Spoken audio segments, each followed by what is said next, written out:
John Fedro here with mobilehomeinvesting.net, and in this video I want to talk to all the mobile home park owners, the mobile home park managers, people that are looking to add more mobile homes to their mobile home parks or even to a small piece of land. Do you buy them new? Do you buy them used? How and where do you get them? There may not be a right or wrong way to purchase and move homes into your community or onto your piece of land, but there are definitely some advantages and disadvantages, pros and cons, to different strategies and methods that you use. We're going to be talking about those in this video here today.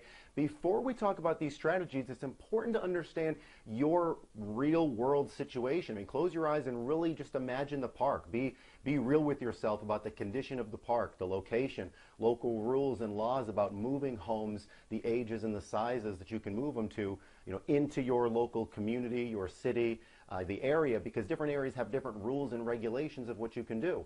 Also the local population of your area, the local buying demand from people once you actually move the home to your community. What do people want to buy? And then your exit strategy, based on your capital and your time and your credit, what's your exit strategy? Do you want to rent these homes once you get them to your community? Do you want to sell them? Do you want to do some combination of something else? So that's really important to understand because all of these methods that we're going to be talking about, some may be good for you and some may not, or some may be better in the future and some may be better for one park versus another. So actually let's go into that and talk about some of these methods. Method number one to purchase and add mobile homes to your pre-existing park or piece of land is to simply buy new. Pay cash or get bank financing to purchase a used mobile home. Entry-level, bottom-of-the-barrel mobile homes, 3-bedroom, 2 baths, single wides, can be purchased for the low $20,000, in the low $20,000s of dollars. Now, you're going to add another $10,000 to have that moved, set up, and then have like the central AC hooked up as well. So you're probably into it $30,000, $35,000 for a brand new mobile home. Obviously, the pros are you have this brand new, beautiful looking mobile home in your community, and you have access to many of them, as many as you can pay either out of pocket, which is kind of the con. You have to pay for, with either cash or bank financing or private money that you have. So depending on how much cash you have available, you can purchase a number of these new mobile homes. Method number two has been around for a few years now, and it's not well known if you've heard of the Clayton Cash program, underwritten by 21st Mortgage Corporation. This is a program where you can ideally, if you qualify, if your park qualifies, if the area qualifies, you can go ahead and purchase from a select number of mobile homes and companies, brand new mobile homes, a couple of them, 2, 3, 4, 5, have them move to your park, not have to make any payments for the home, for the move, or for the first 12 months while the home sits there, while you're then trying to rent it or resell it. Now, when you resell it, the people that move into the home, the tenant buyers, they're approved by your community, or they're approved by you, but more important, they're underwritten by 21st Mortgage. So they actually get a loan through the bank. So ideally, you never have to make any payments and you can get these brand new homes into your park. There's more information down in the description for you to learn about the Clayton Cash program. You can also Google search that as well, the Clayton Cash program. And again, it's underwritten by 21st Mortgage Corporation. They do a lot of mobile home, manufactured home loans across the country. Pros are that you're not out of pocket any money, ideally, and you have experts on your side that really want your homes or these homes to resell. You have people at the bank, at Clayton, at 21st Mortgage, evaluating you and your park to make sure, if we go ahead and have these homes, given to you, sold to you, can you then resell them? And that's what they want to know. You also have access to a number of homes, not just 1 or 2 or 3 at a time, but really if you have 20, 30 empty spaces, you can fill your park up with these homes, assuming that you're in a good, popular area with a strong buying demand from buyers in the local market. The cons, these are full recourse notes and you do have to sign on them personally. So after 12 months, if you can't make any of the payments to the park, or if you haven't sold the home yet, then you will have to go ahead and make payments to 21st Bank to go ahead and start paying on that until you can get it sold or rented.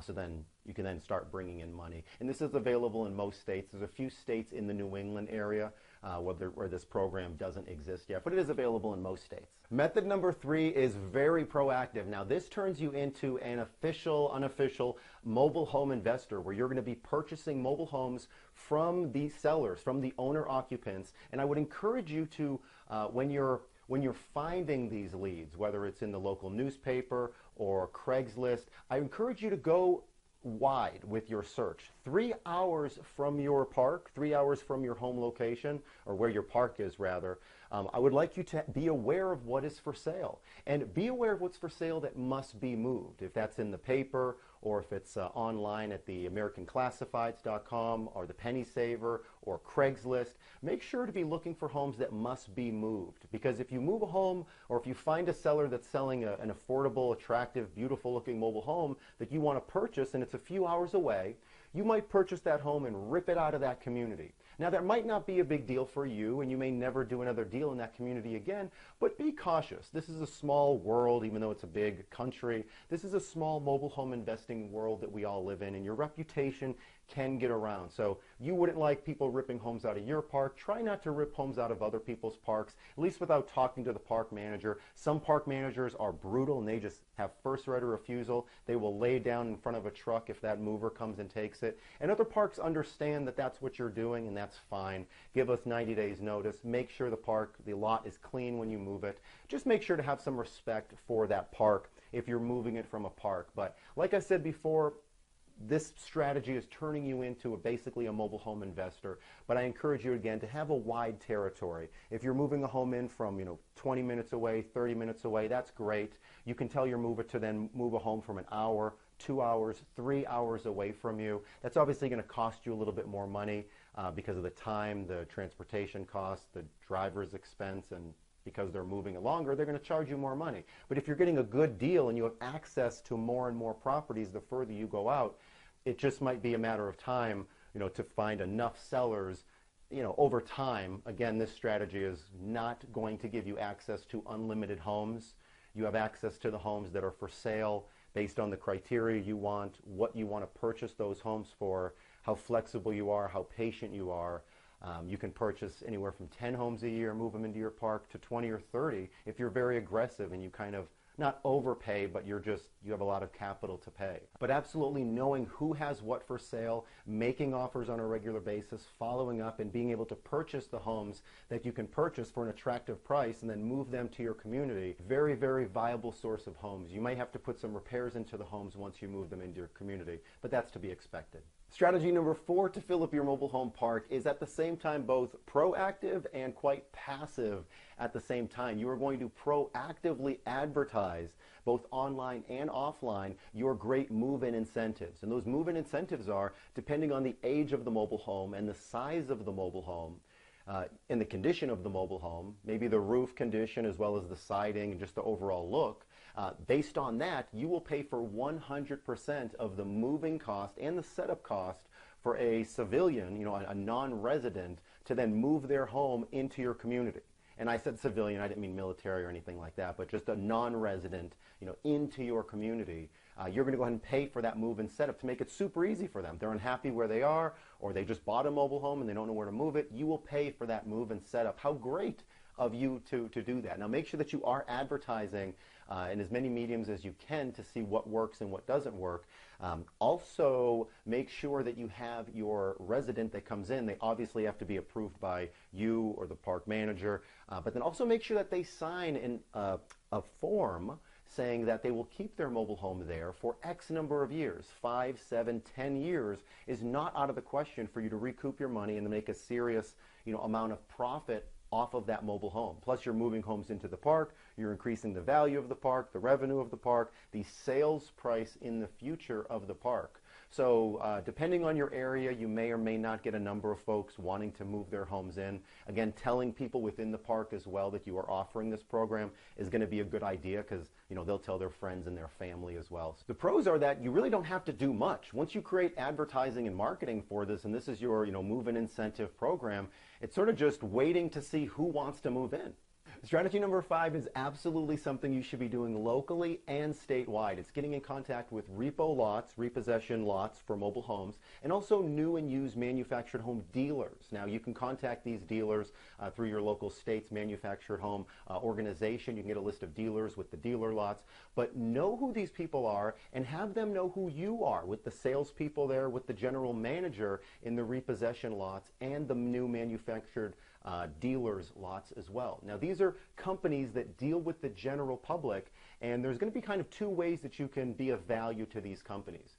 People trade in their mobile homes to then buy new or used mobile homes from the companies that we just mentioned, the dealer lots and the repossession lots. So when these dealer and repossession lots get trade-ins that they don't want, they give them to other people, and they could certainly offer them to you.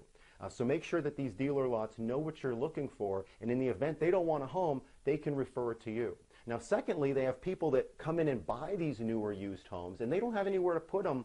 Well, sometimes there's nowhere to put them. They don't own any land. They don't know which park they want to go to. So by all means, you can tell these local companies, hey, I will pay for 100% of the move and setup if somebody wants to move their mobile home into my community and agree to keep it there for 5 or 10 years.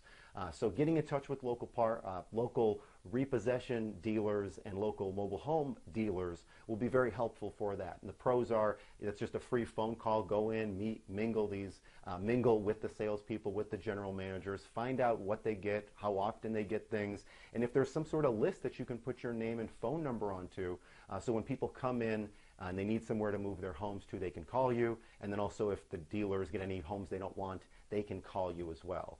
With regards to cons, there's not that many. I would love to see more leads coming in. That's like the only negative that I can think about. Strategy number 6 is my favorite, and that's because this is something I've been doing for the past 15 years. Inadvertently adding mobile homes to other people's mobile home parks, increasing the value of the park, increasing the revenue. And my goals are the same as the parks. I want to keep homes in the park. I want to add quality homes. I want to get the homes cleaned up. I want to sell them to park-approved buyers.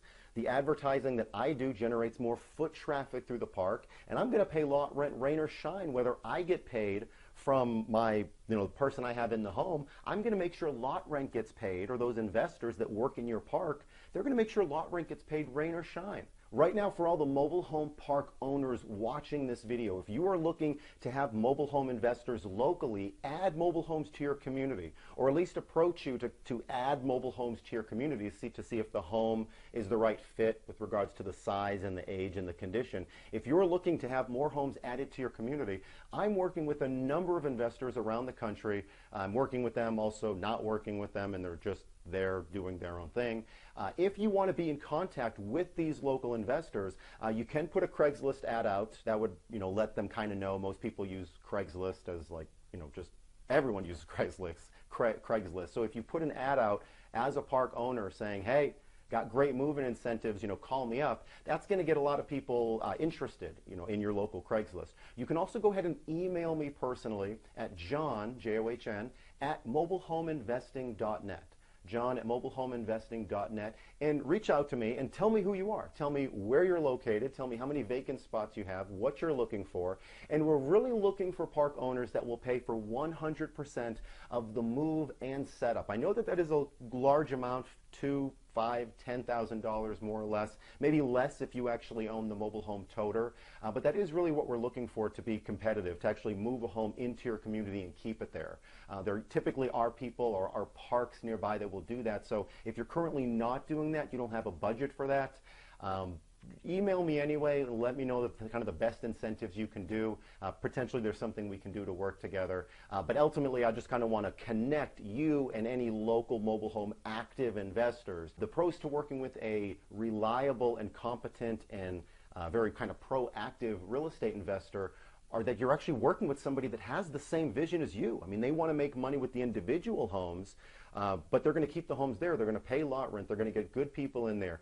Ultimately, your park manager is going to approve who does or doesn't live in the park. So with that said, the pros are through the roof. The cons, if you are dealing with a couple investors in your park, or maybe just one that owns a significant portion of the mobile home park, 10-20% of the homes in the community, that can get a little bit dangerous if that investor is having some sort of trouble with the park or with the ownership, and they decide to go ahead and move a lot of those homes out of the park. I've seen it happen once or twice. Doesn't happen often in extreme cases. Strategy number 7 is probably one of the lesser ways that I've used to find used mobile homes, but you can contact local banks, local credit unions, and find out what they're holding, if they have any bad paper or any homes that they're holding, any real estate owned properties, mobile homes that they don't want, that they're holding in either a different park or in a different location that you could purchase for very inexpensively just to get that that bad paper, that mobile home off their books. And you can either purchase it with cash, or maybe you can obtain financing through that same bank. The pros are that you're going to make a good relationship with local banks. Once you do one deal with these banks, they'll usually keep sending you leads, depending on what you're looking for. They can also finance it for you. And then the cons would be, I'd say that there's just not that many of them that you can go ahead and purchase, or that, default, and then these, these local banks or credit unions get. There's also nationwide banks and credit unions, or not banks and credit unions, but nationwide lenders of mobile homes that you could get in contact with, but they just deal with, homes throughout the country. So the fact of them getting a home in your area on default is not too likely. But again, the more contacts you make, the better. But dealing with those local banks and credit unions could be very advantageous for you, at least to get your name and reputation out there, and just understand, financing locally for you, for a buyer, and then also for your buyers when you go to sell individual mobile homes in your park. Strategy number 8 is super simple, and it's actually very helpful. I would like you to call all the local mobile home communities within about a 3-hour radius of your park. That is a lot of communities. Feel free to outsource this. You want to go ahead and introduce yourself, introduce who you are, why you are calling, and the fact that you own this park, and you would be interested in the future, if this community has any homes that they're looking to get rid of, you will go ahead and take the homes for free or little to no money. And again, you're providing a service to get rid of their homes that they don't want. Now, you might be saying, John, why do I want junky homes that other parks don't want? And you're right. If it's a junky home, you probably don't want it.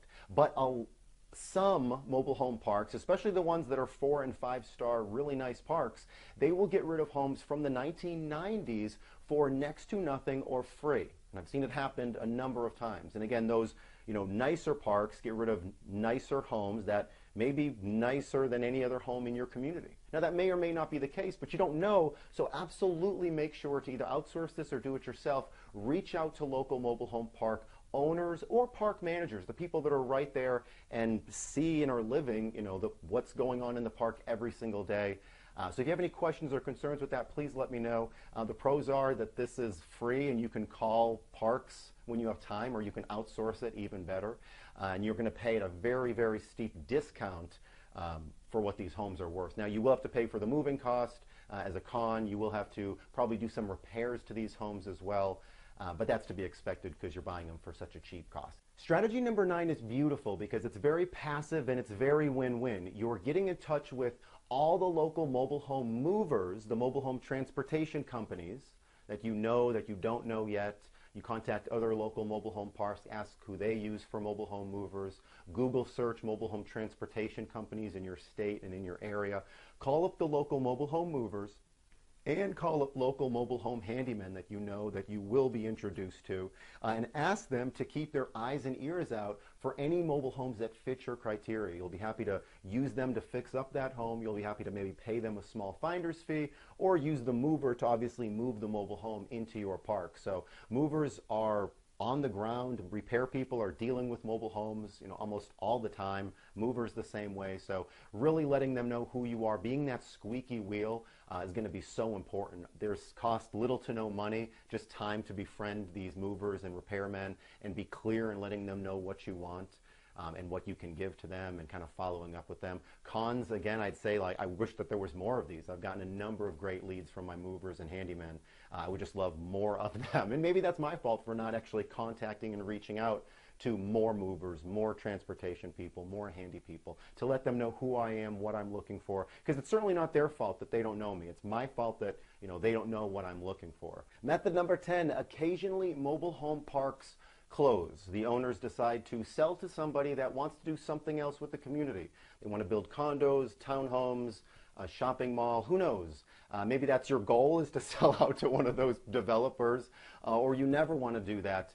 If that happens to some mobile home parks, then they obviously do close down. The people inside, they get time to move most of the time. They get a little bit of some money most of the time to either move or leave their home. But this would be a great time if you were on kind of the ground floor and you knew that this mobile home park was selling, to approach them, reach out to them, send letters to the people that live in that community. Mobile home movers could tip you off to that, like we talked about before. Mobile home repair people that they could tip you off to parks that are selling, or that are selling and turning into something else. So you can get these homes, the positive is you can get these homes for very inexpensive. Cons, you will have to obviously pay for the move, some rehabs, when you're there. And another pro is that you could have access to a number of homes, 5, 10, 20, 30 or more homes, depending on, how many you can buy, how many you can move. And again, usually have months to go ahead and, facilitate all these moves. So it could work out if you do have the budget, because this would be either cash or private money in order to purchase and relocate all these homes. Thank you so much for watching. I really hope that this video helps and makes sense, provides you value, and really does kind of put things in your mind to say, this is realistic. I have, this park, and these are the different ways I can fill it up. Let's not focus on just one or two, but just a few of them. Everything from being proactive to then, passive and reactive as well, offering people move-in incentives, letting everyone know who you are, what you can do, and then understanding new homes, used homes. Do you want to buy them and sell them, or buy them and rent them? So there's just a number of things you can do. Also, please reach out to me at john@mobilehomeinvesting.net if you are a park owner and you do want to let me know about which area you're in, how many vacant lots you have, the dimensions of those lots, what size homes that they can fill up. If you have any questions, more in-depth questions about homes to buy, which ones not to buy, to move to your community, you want help doing this in your local area, please reach out to me, john@mobilehomeinvesting.net, to talk about those options, good, bad, ugly. And feel free to reach out with any other questions or concerns. I do hope this help was helpful again. Sometimes I talk fast, so if you have any questions, like I said, please feel free to reach out to me personally. And thank you so much again for watching this. Have a great rest of the week. Talk to you soon. Bye-bye.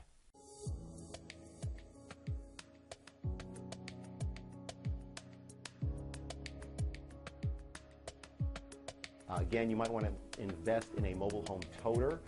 If you can find those inexpensively. I found them, those mobile home kind of semi-trucks that they put the mobile home on and move. I found them for as cheap as $5,000.